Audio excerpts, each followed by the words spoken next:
अच्छा, एक कैंपेन चला था दूध बनाम दारू का, कि हम तो स्टेडियम से लोगों को निकालते हैं, वो नेशनल खेलते हैं, इंटरनेशनल प्लेयर बनते हैं, और आपके यहाँ जो है वो कि लोगों को बिगाड़ने वाली आदतें लोगों के समाज में डाली जाती हैं। हम दूध बांटते हैं, आप दारू बांटते हैं। जी जी जी, ये बहुत बड़ा कैंपेन चला था। वो जो स्टेडियम बना है राधे मोहन सिंह का और स्वर्गीय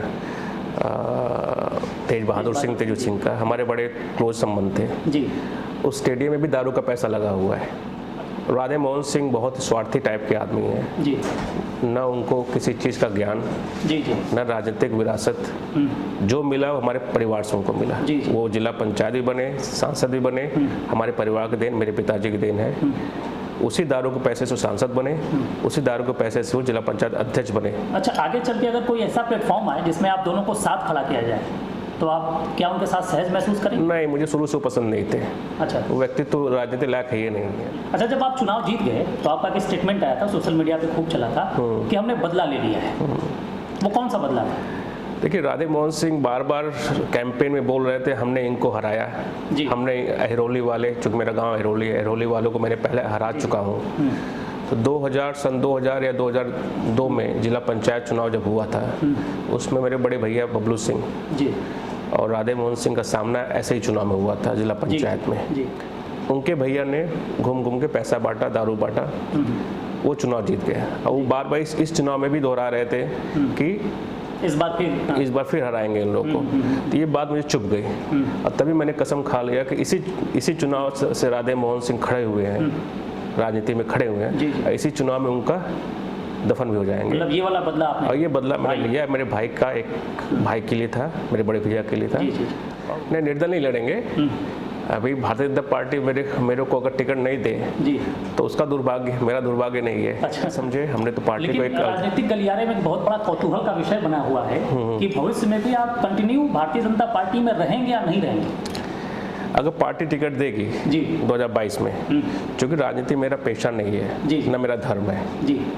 मैं धर्म से हिंदू हूँ, पेशे से डॉक्टर हूँ। सर, ये कहीं से एक विवादास्पद बात नहीं हो जाएगी कि भारतीय जनता पार्टी से आप अध्यक्ष बने और पार्टी आपको, मान लीजिए इस पार्टी टिकट नहीं देती, कहती हम अगली बार आपको देंगे, तो फिर अचानक से भारतीय जनता पार्टी छोड़ के दूसरी पार्टी में जाना है? भविष्य किसने देखा है जी? मैं 8 साल से 3 चुनाव जी का टिकट, मैंने तो 2014 से राजनीति स्टार्ट किया था, 13 से लोकसभा का टिकट मैंने मांगा था, उसमें जी संजोगवश नहीं मिला। नमस्कार, बहुत बहुत स्वागत है आप सभी लोगों का शेयर विद शिवम में। आज मैं एक ऐसे शख्सियत के साथ हूं जो भारतीय जनता पार्टी के कद्दावर नेता हैं, गाजीपुर के, जो डॉक्टर हैं, समाज सेवी हैं, बहुत बड़े दार्शनिक हैं, और सबसे बड़ी बात जो है वो ये है कि युवाओं के प्रेरणा स्रोत हैं। बहुत सारे क्षेत्र के युवा इनको अपना आइडल मानते हैं और अपने रणनीति से, नीति से, अपने चुनावी जो इनका कैंपेन था उसके वजह से इन्होंने भारतीय जनता पार्टी को एक बहुत बड़ी जीत दिलाई। और वो जीत ये है कि इन्होंने अपने मेहनत से गाजीपुर की जो जिला पंचायत अध्यक्ष की सीट है, जो पिछले कई साल से समाजवादी पार्टी के खेमे में थी, उसको उपहार के तौर पे भारतीय जनता पार्टी को दिया, जिनका नाम है डॉक्टर मुकेश सिंह जी। बहुत बहुत नमस्कार और बहुत बहुत स्वागत है सर आपका। धन्यवाद। डॉक्टरी की पढ़ाई करने के बाद आप राजनीति में क्यों? 2013 में जब मैं वापस सैदपुर आया जी, पढ़ाई करने के बाद, तो एक सीमित दायरा था लोगों से मिलने जानने का, क्योंकि यहाँ मेरा किसी से जान पहचान नहीं था। जी जी। परिवार के अलावा मैं किसी और लोग को जानता नहीं था। यहाँ पे जी, लोगों से मिलता था, क्योंकि लोग मेरे पास आते थे अपनी समस्या लेके, तो धीरे धीरे ये लगने लगा कि मेडिसिन में रख के मैं लोगों की सेवा पूरी नहीं कर सकता जी। मैं बीमार को ठीक कर सकता हूँ। बीमारी को ठीक करने के लिए और बीमारी की वजह जो क्षेत्र फैला हुआ उसको ठीक करने के लिए राजनीति का रास्ता अपनाना चाहिए जी। और एक कहीं ना कहीं एक मन में था कि समाज सेवा करना है जी। तो समाज सेवा भी एक दायरे में होता है जी। क्योंकि बहुत मुझे NGO का अनुभव नहीं था जी। और मुझे लगा कि लोगों से मिलने का जुड़ने का जो तरीका है और एक बड़े प्लेटफॉर्म पे मैं लोगों की सेवा कर सकता हूँ, समाज की सेवा कर सकता हूँ, गाजीपुर को ठीक कर सकता हूँ, यहाँ के लोग साथ जुड़ सकता हूँ, तो राजनीति से बढ़िया कोई प्लेटफॉर्म नहीं था। अच्छा, ये सोच के हमने राजनीति स्टार्ट किया। तो जिला पंचायत सदस्य का जो चुनाव था बड़ा क्लोज फाइट था जी जी। और विपक्ष ने यह धांधली का आरोप भी लगाया कि आपने वोट को बड़ा मैनिपुलेट किया है, कभी 900 वोट से, कभी 32 वोट से, कभी तो ये आई बाजार में कि आप 1400 वोट से जीत रहे हैं। जी जी। और अभी भी ये संशय लोगों के बीच में बरकरार है कि एग्जैक्ट कितने वोट से जीते थे आप? देखिए, जो हारता है जी चाहे प्रधान हो चाहे प्रधानमंत्री, जी जी हारने वाला हमेशा करता है विपक्ष ने कुछ न कुछ गड़बड़ किया हुआ जी है। पर ये पक्ष ही जानता है कि उसने किस तरह से मेहनत करके, जी अगर हम को बेईमानी से ही जीतना था जी तो मैं डेली 20 किलोमीटर पैदल चल के लोगों से वोट नहीं मांगता। जी मैं आराम से अपने एसी चैम्बर में बैठता, मैं अंतिम दिनों को परिणाम का वेट करता। जी जी पर हम और मेरी टीम ने लगभग 2 महीने तक door to door campaign 20 kilometre 25 kilometre खड़ी धूप में पैदल चलते थे, लोगों से मिलते थे। जी चूँकि क्षेत्र हमारे अनुकूल नहीं था, समाजवादी का गढ़ है ये, जी और इसलिए हमने सोचा कि इनको तोड़ने के लिए हमने स्ट्रेटजी बनाई कि कैसे हम इसको तोड़ा जाए। जी और उनको शायद हमारे विपक्ष को हमारी मेहनत दिखी नहीं, उनको वोट दिख रहा है जिससे वो हारे हैं। स्वाभाविक बात है कि वो खुद जानते हैं कि चुनाव वो हार चुके थे, वो उनके खुद समर्थकों ने डिक्लेयर करके वहाँ मैदान छोड़ा था। हम तो एक वक्त पे मान चुके थे हम चुनाव हार गए, जिस तरह से वो लीड ले रहे थे 700-800 से लीड, जिला पंचायत में एक महत्वपूर्ण लीड होता है। जी पर सुबह 5 बजे के बाद हमारे लीड, चूँकि हमारे क्षेत्र जो थे, हमारे क्लोज क्षेत्र जो थे, हमारा गांव था, वे खुलना स्टार्ट हुआ तो हमारी लीड बढ़ती गई। जी हम लोग 967 वोटों से चुनाव जीते थे। और इसको विपक्ष ने भी अपने फेसबुक, अपने सोशल मीडियम से उन्होंने, जब काउंटिंग खत्म हुई उसमें डिक्लेयर करके वो चले गए थे, उन्होंने खुद डिक्लेयर किया। बाद में चूँकि हम भी बहुत रिलैक्स हो गए तो 32 वोट का आंकड़ा चुनाव आयोग के यहाँ जो भी चुनाव अधिकारी था वो किस तरह से किया, क्या किया, सिर्फ मेरा ही नहीं, जनपद के हर सीट पे आंकड़ा कहीं ना कहीं गड़बड़ है। अच्छा बहुत सीटों पे जहाँ प्रत्याशी चुनाव जीत गए तो बाद में चुनाव हार गए उनकी गणना में। तो मैं तो मानता हूँ कि मैं तो 967 वोट जीता हूँ। अच्छा विपक्ष ने काउंटिंग मतलब जीत का जो अंतर है जो चुनाव आयोग ने आपको दिया उससे आप संतुष्ट नहीं हैं? संतुष्ट नहीं है, पर जीता एक वोट जीते चाहे 1000 वोट से, तो उसका मतलब हम तो अभी भी बोलते हैं कि अगर पूर्व सांसद हमारे पास आए, बोले चलिए डीएम क्या काउंटिंग का आप एप्लीकेशन दे दीजिए हमारे साथ, तो हम उससे तैयार हैं जी। अच्छा, एक कैंपेन चला था दूध बनाम दारू का, कि हम तो स्टेडियम से लोगों को निकालते हैं, वो नेशनल खेलते हैं, इंटरनेशनल प्लेयर बनते हैं, और आपके यहाँ जो है वो कि लोगों को बिगाड़ने वाली आदतें लोगों के समाज में डाली जाती हैं, हम दूध बांटते हैं आप दारू बांटते हैं। जी जी जी, ये बहुत बड़ा कैंपेन चला था। वो जो स्टेडियम बना है राधे मोहन सिंह का और स्वर्गीय तेज बहादुर सिंह तेजू सिंह का, हमारे बड़े क्लोज संबंध थे जी। उस स्टेडियम में भी दारू का पैसा लगा हुआ है। अच्छा हाँ, क्योंकि जो उनकी पहचान थी जी जी तेज बहादुर सिंह और राधे मोहन सिंह की, उनकी पहचान बाबू शंकर सिंह काटो सिंह से थी। जी जी हमारे पिताजी के ही पैसे से उनका स्टेडियम खड़ा हुआ, उनकी राजनीतिक करियर खड़ा हुई जी। व्यवसाय तो मेरे पिताजी दारू का जरूर करते हैं, पर नंबर 2 दारू का तो व्यवसाय नहीं करते। अच्छा, इतना क्लोज संबंध था तो ये कॉन्फ्लिक्ट कैसा हो गया इस चुनाव को लेकर? राजनीति में होता है, राजनीति में जब भाई भाई का नहीं होता तो ये तो दूर के थोड़ा थे, क्योंकि एक अंडरस्टैंडिंग हमारे परिवार उनके परिवार में थी जी कि इस बार चुनाव हम लोग लड़ेंगे। राधे मोहन सिंह बहुत स्वार्थी टाइप के आदमी हैं जी। न उनको किसी चीज़ का ज्ञान, जी जी न राजनीतिक विरासत, जो मिला वो हमारे परिवार से उनको मिला। जी, जी। वो जिला पंचायत भी बने, सांसद भी बने, हमारे परिवार की देन, मेरे पिताजी की देन है। उसी दारू के पैसे से सांसद बने, उसी दारू के पैसे से वो जिला पंचायत अध्यक्ष बने। अच्छा, आगे चल के अगर कोई ऐसा प्लेटफॉर्म आए जिसमें आप दोनों को साथ खड़ा किया जाए तो आप क्या उनके साथ सहज महसूस करेंगे? नहीं, मुझे शुरू से पसंद नहीं थे। अच्छा। वो व्यक्ति तो राजनीति लायक है, ये नहीं है, तो वो क्या, वो तो एक तरह से होता है ना, किसी को मिल गया विरासत में इस तरह से, उसको संभालने में नाकाम रहे। अच्छा, जिला पंचायत सदस्य का चुनाव आप निर्दल लड़े थे जी, तो भारतीय जनता पार्टी में फिर अचानक से? चूँकि मैं शुरू से मैंने प्लान किया हुआ था, चूँकि ये चुनाव सब जातिगत चुनाव होते हैं जी, और भारतीय जनता पार्टी का वोट वहाँ पे इस सेक्टर में नहीं था, बहुत कम था जी। अगर हम उसमें लड़ते उस भारतीय जनता पार्टी के बैनर पे तो शायद हम चुनाव नहीं जीत पाते। तो स्ट्रेटेजिकली मैंने प्लान किया।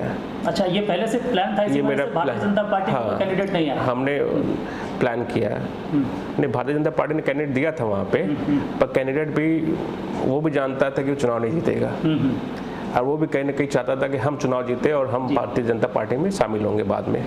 और पूरे प्लान के तहत स्ट्रेटेजिकली मेरा खुद का स्ट्रेटेजी था कि हम निर्दल चुनाव लड़ेंगे, क्योंकि हमें हर वर्गों का वोट चाहिए, हर जात का वोट चाहिए। तो भारतीय जनता पार्टी के साथ वो उठना चाहता है जो वोट हमको सबसे ज़्यादा एक गाँव से मिला, डारा कला, जहाँ मुसलमानों का का वोट है, वो शायद हम बीजेपी के बैनर नहीं जीत, वहाँ हमको लगभग 800 वोट मिला उस गांव से। तो उससे हमारे पर्सनल संबंध से, हमारे निर्दल लड़ने से वो वोट सपा को न जाके हमें आया। अच्छा, जब आप चुनाव जीत गए तो आपका एक स्टेटमेंट आया था, सोशल मीडिया पे खूब चला था कि हमने बदला ले लिया है। वो कौन सा बदला था? देखिए, राधे मोहन सिंह बार बार कैंपेन में बोल रहे थे हमने इनको हराया, हमने अहिरौली वाले, चूँकि मेरा गाँव अहिरौली वालों को मैंने पहले हरा चुका हूँ। तो 2000 या 2002 में जिला पंचायत चुनाव जब हुआ था, उसमें मेरे बड़े भैया बबलू सिंह और राधे मोहन सिंह का सामना ऐसे ही चुनाव में हुआ था जिला पंचायत में। क्योंकि उसमें भी पैक्ट हुआ था परिवार में, हमारे परिवार उनके परिवार में, कि दो लड़के लड़ रहे हैं। उसमें राधे मोहन की उम्र भी 20 साल पहले कम ही होगी, मेरे भैया तो मेरी उम्र के भी नहीं होंगे, उसमें 20-25 साल के होंगे। तो बाबूजी ने बोला ठीक है, जब जो लड़का जीत जाएगा उसको हम लोग अध्यक्ष बनाया जाएगा। तो ये पैक्ट होता, पर उन लोगों ने, तो मेरे पिताजी, मेरे चाचा जी ने प्रचार नहीं किया उसमें। उनके भैया ने घूम घूम के पैसा बांटा, दारू बांटा, वो चुनाव जीत गया। और वो बार बार इस चुनाव में भी दोहरा रहे थे कि इस बार फिर हराएंगे इन लोग को। तो ये बात मुझे चुभ गई, और तभी मैंने कसम खा लिया कि इसी चुनाव से राधे मोहन सिंह खड़े हुए हैं, राजनीति में खड़े हुए हैं, इसी चुनाव में उनका दफन भी हो जाएंगे। मतलब ये वाला बदला आपने? और ये बदला मैंने लिया, मेरे भाई का, एक भाई के लिए था, मेरे बड़े भैया के लिए था, और वो मैंने पूरा कर लिया। अच्छा, बहुत बड़ी तैयारी चल रही है आपकी जंगीपुर विधानसभा। जी। आपका भी एक स्टेटमेंट आया था, हमने पेपर में पढ़ा कि अगर आपको भारतीय जनता पार्टी टिकट नहीं देती है तो आप निर्दल लड़ेंगे चुनाव। नहीं, निर्दल नहीं लड़ेंगे। अभी भारतीय जनता पार्टी मेरे को अगर टिकट नहीं दे तो उसका दुर्भाग्य, मेरा दुर्भाग्य नहीं है। अच्छा। ठीक है। हाँ। और हम कर्मों विश्वास करते हैं। 8 साल में से मैं राजनीति कर रहा हूँ गाजीपुर में, और 8 साल में जो मैंने मुकाम पर्सनली पाया हुआ है, वो शायद किसी को आज तक इतिहास में गाजीपुर मिला नहीं होगा। 8 साल में मैं किसी राजनीतिक पोस्ट पे नहीं हूँ, न मैं कोई मैं न MLA हूँ, न MP हूँ, न मैं पार्टी में कोई संगठन काम करता हूँ। जो करता हूँ अपने विवेक, अपने बुद्धि, अपने दिमाग से करता हूँ। लोगों की सेवा करता हूँ, सिधौना से लेकर जमनिया तक, मोहम्मदाबाद तक, अंतिम छोर तक। ऐसा कोई गांव नहीं होगा जहाँ 4-5 लोग उस गांव में भी जानते नहीं होंगे। ये नहीं कि सिर्फ भारतीय जनता पार्टी के नाम पे, मैं जो कार्य करता हूँ समाज में निस्वार्थ, उसके बल पे लोगों के बीच में अपना जगह बनाया हूँ। अभी पार्टी समझे न समझे, हमने तो पार्टी को एक राजनीतिक गलियारे में बहुत बड़ा कौतूहल का विषय बना हुआ है कि भविष्य में भी आप कंटिन्यू भारतीय जनता पार्टी में रहेंगे या नहीं रहेंगे? अगर पार्टी टिकट देगी 2022 में, क्योंकि राजनीति मेरा पेशा नहीं है, न मेरा धर्म है। मैं धर्म से हिंदू हूँ, पेशे से डॉक्टर हूँ। तो राजनीति से मुझे खान पान के जुगाड़ करना नहीं है। ये मैंने एक जरिया बनाया था समाज में पहुँचने का, समाज में सेवा करने का। अगर पार्टी टिकट देगी तो चुनाव लड़ेंगे, नहीं भी देगी तब भी चुनाव लड़ेंगे। दूसरे पार्टी वाले एक बुके की तरह मेरा स्वागत करने को तैयार है। अच्छा। बड़ी पार्टियां जिनके पास अपनी हैसियत है।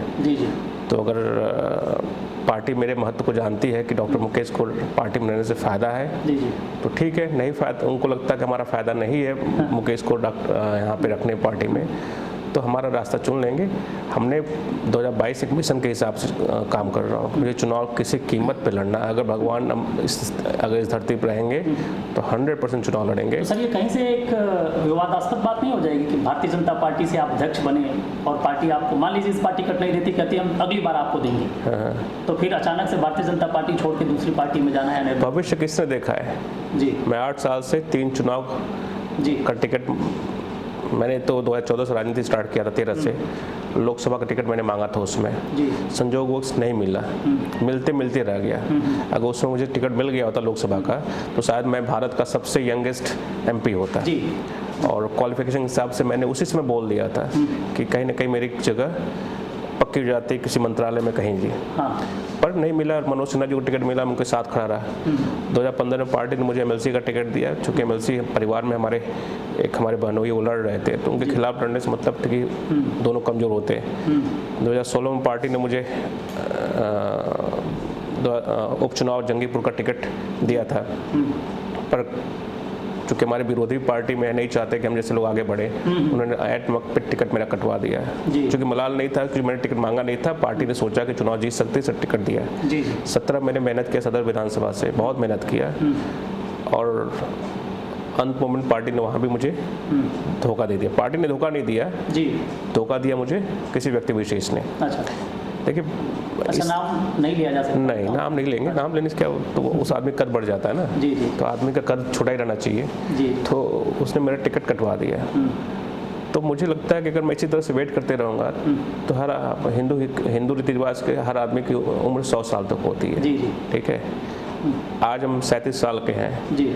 इस जनपद मुझे सब लोग जानते हैं जी। परिवार भी मजबूत है, हर तरह से मैं मजबूत हूँ, सब कुछ है। भविष्य में क्या देखा है कि मैं कैसा रहूँगा जी, मेरे लोग कैसे रहेंगे, परिवार मेरा मजबूत रहेगा नहीं रहेगा। आज उस स्थिति में है कि मैं चुनाव जीत सकता हूँ जी। मेरे पास बहुत से एग्जाम्पल्स मेरे आसपास हैं जो भारतीय जनता पार्टी में सेवा कर रहे हैं कई सालों से। 60 साल की उम्र पर उनको टिकट मिलता है, और उसमें टिकट मिलता है जब उनको जानने वाला कोई नहीं है, उनके पास पैसे भी नहीं है, तो वो 4-5 हज़ार वोट पा के खुश तो होंगे नहीं। 40 साल तपस्या करने के बाद 5 हज़ार वोट पाएंगे, तो हमको वो नहीं बनना है। आज समय है मुझे विधायक बनने का जी। आज समय है मुझे सेवा करने का। तो ये संकल्प है मेरा कि 2022 चुनाव लड़ना है, जैसे लड़ना है। और रही बात पार्टी में हमारा अध्यक्ष है, वो तो वैसे ही रहेगा जैसे हमने तो पहले शुरू से बोला था कि हम भारतीय जनता पार्टी को अध्यक्ष देना चाहते हैं, हमने दिया अध्यक्ष। बहुत विरोध हुआ पार्टी में टिकट देने पे, फिर भी हमने अध्यक्ष पार्टी को ही दिया। अगर मैं चाहता तो आराम से अध्यक्ष को किसी दल में ज्वाइन करा के टिकट अपना ले लेता जी। बहुत आसानी मिल जाता, पर हमारे मनसा वो नहीं है। हम जिसके लिए हैं सो है। हमने अध्यक्ष पार्टी के नाम पे ही खड़ा किया, तो अध्यक्ष मेरा 5 साल पार्टी में ही रहेगी जी। उससे मैं नहीं था। और रही बात बदलने की बात है, जब बड़े बड़े नेताओं का वजूद नहीं है तो हम जैसे छोटे नेताओं का वजूद है। भारतीय जनता पार्टी हो, चाहे कांग्रेस हो, चाहे सपा हो, चाहे बसपा हो, चाहे अन्य दल हो, सबका एक ही विजन है, देश की तरक्की, देश का वजूद जी। ये तो नेता लोग हैं जिनका विचारधारा अलग अलग मिलता है जी। तो मैं कहीं जाऊं, मेरा तो एक ही विजन है, मेरा देश की तरक्की, मेरे क्षेत्र की तरक्की। कोई पार्टी खराब नहीं, कोई पार्टी छूट नहीं है, सब इसी देश की मिट्टी में बने हुए हैं। अच्छा, चलते चलते एक सवाल, जब आप चुनाव लड़ रहे थे जिला पंचायती सदस्य का, तो आप कह रहे थे कि इस बार अगर अध्यक्ष हम बने, और अध्यक्ष तो आपका क्लियर था कि इस बार अध्यक्ष बनना है जी, तो सैदपुर का विकास होगा जी।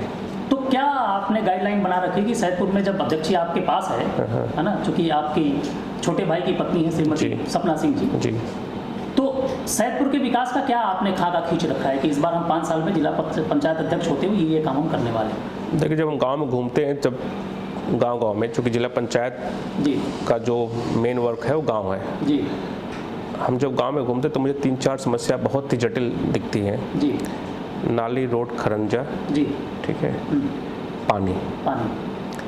अगर इस चीज़ को हमने पकड़ लिया जी, तो फिर आने वाले समय में जी, ठीक है, आपको हरा नहीं पाएगा। तो नाली, रोड, खरंजा पानी, ये गांव ये मेरा एक प्राथमिकता है, और इससे हम लोग काम स्टार्ट भी कर दिए जी। कि मेरा मकसद है कि हर गांव में पहुंचने के लिए अच्छी रोड होनी चाहिए, हर गली में अच्छा खड़ंजा होना चाहिए जी। हर घर के पास अपना एक हैंड पाइप होना चाहिए जी। क्योंकि जब हम घूम रहे थे तो लोगों की सबसे पहले डिमांड पानी की थी जी। सबसे बड़ा विकराल रूप, और बड़ा दुख होता है कि हम 21वीं सदी में चल रहे हैं जी। और आज भी लोग हैंड पाइप से पानी निकाल रहे हैं इस देश में। शहरों में वाटर टैप खोलिए, पानी 24 घंटा गिरता है, और गांव में लोग मजबूर हैं कि आज हैंड पाइप से पानी निकालने के लिए जी। और बहुत जगह मैंने देखा कि 2-2 किलोमीटर दूर से लोग पानी ला रहे हैं, गंदा पानी जो हम पी नहीं सकते जी। मैं डॉक्टर पेशे से हूँ, तो मैं जानता हूँ कि चीज़ों इस पानी से और गंदगी से, नाली से क्या प्रॉब्लम होती है जी। तो प्राथमिकता मेरी यही रहेगी कि इस 3-4 चीज़ों को ठीक करना है। सबसे पहला है कि पानी सबके घर में नलकूप हो, सबको अच्छा पानी मिले। तो अगले 5 साल में नाली, रोड, खड़ंजा और पानी आप पहुंचाने का काम करें। एक सबसे बड़ी विडंबना ये है कि हॉस्पिटल के ठीक सामने ही ये NH है, अब तो बाईपास बन गया है, मतलब यहाँ हमेशा दुर्व्यवस्था रोड पे बनी रहती है, बड़े बड़े गड्ढे हो जाते हैं, बरसात में तो स्थिति ये खराब हो जाती है कि कई सारे ट्रक उसमें फंस जाते हैं जी। तो इस पे एक विशेष फोकस आप करिए। सैदपुर लोगों की बड़ी डिमांड है कि सैदपुर में जो एंट्री थाने के बगल में हॉस्पिटल के सामने वो रोड कम से कम मेरे ख्याल से 300 मीटर के आसपास का है। हाँ। कुछ उसमें अगर आप कर सके तो आप जरूर फोकस करिए। नहीं जरूर करेंगे। हमारे जो मैं उस रोड से आते जाता रहता हूँ तो मुझे भी तकलीफ होती है कि जब गाड़ियाँ मेरी गाड़ी उस पर घूम के आना पड़ता है जी। और चूँकि देखिए समाज में दुर्व्यवस्था कहीं ना कहीं हम भी जिम्मेदार हैं जी। रोड तो बन जाए ठीक है, पर आसपास के जो दुकान वाले हैं, घर वाले हैं, जो कूड़ा करकट पानी गाड़ी का रिपेयरिंग हो रहा है उसका पानी रोड पे, तो भाई तो कोई ऐसी टेक्नोलॉजी आई नहीं कि आपने एक बार रोड बना दिया तो उसमें कोई पानी का असर नहीं करेगा। रोड का सबसे बड़ा दुश्मन पानी होता है। तो अगर आप देखेंगे दोनों साइड पे तो गाड़ी के सर्विसिंग वाले सब खुलते वहीं धोएंगे, वहीं सब गिरेगा पानी। आप कितने बार रोड बनवाएंगे? हमें भी सोचना होगा कि हमें क्या करना है। जी।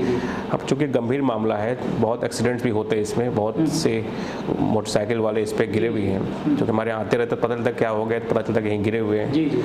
तो इस पर मैं जिलाधिकारी साहब से आज मैं खुद जा रहा हूँ उसमें मिलने, उनसे बात करूँगा कि नहीं ये चीज़ें जल्द से जल्द ठीक कराएं।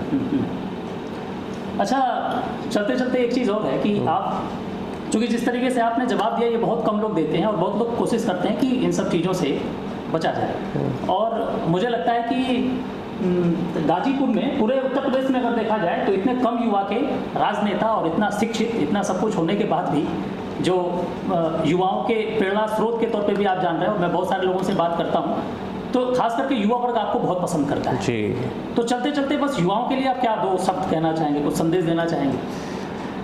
मेरा तो एक ही संदेश है यहाँ अपने गाजीपुर के लोग के लिए, युवाओं के लिए। मेरे पास जो आता भी युवा मैं समझाता भी हूँ। आजकल एक चलन चल गया है राजनीति का एक कि पैदा हुए नहीं और गमछा लपेट के जी जी मोटरसाइकिल में 100 रुपये का तेल भरवा के लगातार चक्कर कर रहे हैं। अगर आप मेरे साथ देखेंगे तो मेरे साथ मैं युवाओं को नहीं लेकर चलता जी। कारण उसका है कि मैं नहीं चाहता उनका ज़िंदगी मेरे कारण बर्बाद हो।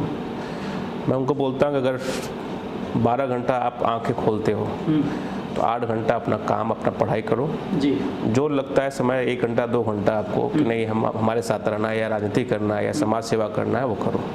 मेरा संदेश अपने लोगों के लिए ही, गाजीपुर के लिए और तमाम लोग के लिए कि पहले अपने आप को मजबूत करो, शिक्षा के माध्यम से, रोजगार के माध्यम से, परिवार के माध्यम से अपने आप मजबूत करो। जो समय बचता है उसमें आप समाज की सेवा या राजनीति करना चाहते करिए, क्योंकि हर व्यक्ति नेता नहीं बन सकता, हर व्यक्ति विधायक नहीं बन सकता, हर व्यक्ति सांसद नहीं बन सकता। एक लिमिटेड सीट्स है, ठीक है। तो मैं तो यही सबको समझाता भी हूँ। शायद बुरा भी लगे चाहे अच्छा लगे, कुछ को तो अच्छा ही लगता है, कुछ समझते हैं बात पे, कुछ को भाई नौजवान है उनको तो बुरा लग जाएगा, अच्छा खुद तो नेता बन गए, हमको नहीं बनाना चाहते। पर हमारे अंदर कैलिबर हम तो सेटल हो चुके हैं कहीं ना कहीं, और हमने तो एक विज़न भी लिया हुआ है। ये हमारा, हमने पहले बताया कि मेरा पेशा नहीं है जी, हमने इसको हम पेशा बनाना चाहते हैं। ये हमारा कर्तव्य है, ये हमारा एक तरह से मिशन हो चुका है गाजीपुर के लिए।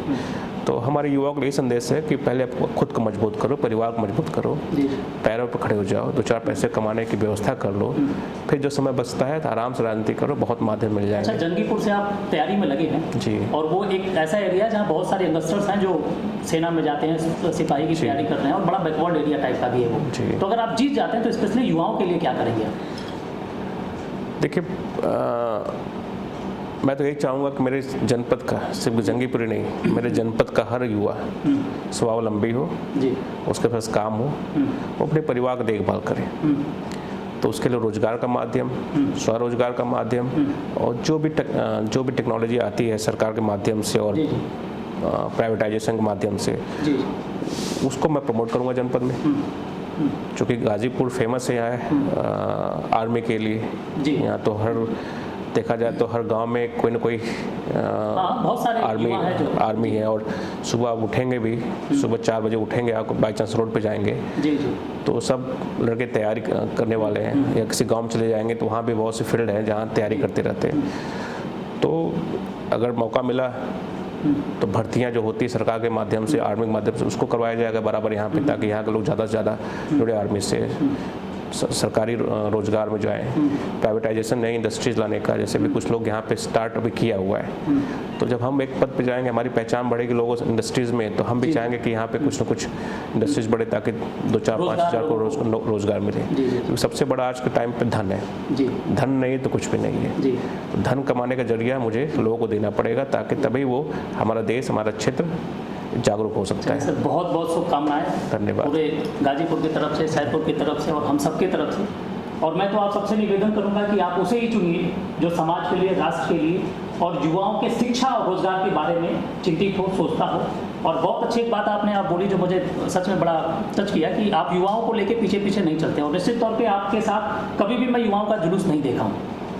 और एक बहुत बड़ी सीख है कि आप अपने 24 घंटे में से 8 घंटे खुद के तरक्की के लिए निकालिए, बाकी 1 घंटे 2 घंटे मिलता है तो सेवा करिए। लेकिन मैं आपसे फिर से एक बार निवेदन करूंगा कि इस बार 2022 के चुनाव में आप एक ऐसे व्यक्ति को अपना बहुमूल्य वोट दीजिए जो आपके परिवार की और आपकी सुरक्षा को सुनिश्चित करने के साथ साथ आपके जीवन में एक नई सफलता का आयाम गढ़ने के लिए हमेशा तत्पर रहे। इसी बीच आप सुन रहे थे सैदपुर के डॉक्टर मुकेश सिंह जी का संबोधन आपने सुना, जो भारतीय जनता पार्टी के कद्दावर नेता हैं और अपनी पूरी तैयारी जंगीपुर विधानसभा सीट से लड़ने की तैयारी कर रहे हैं। आप सबसे निवेदन है कि आप एक चुनिए और नेक चुनिए। आपने समय दिया, इसके लिए बहुत बहुत धन्यवाद। धन्यवाद।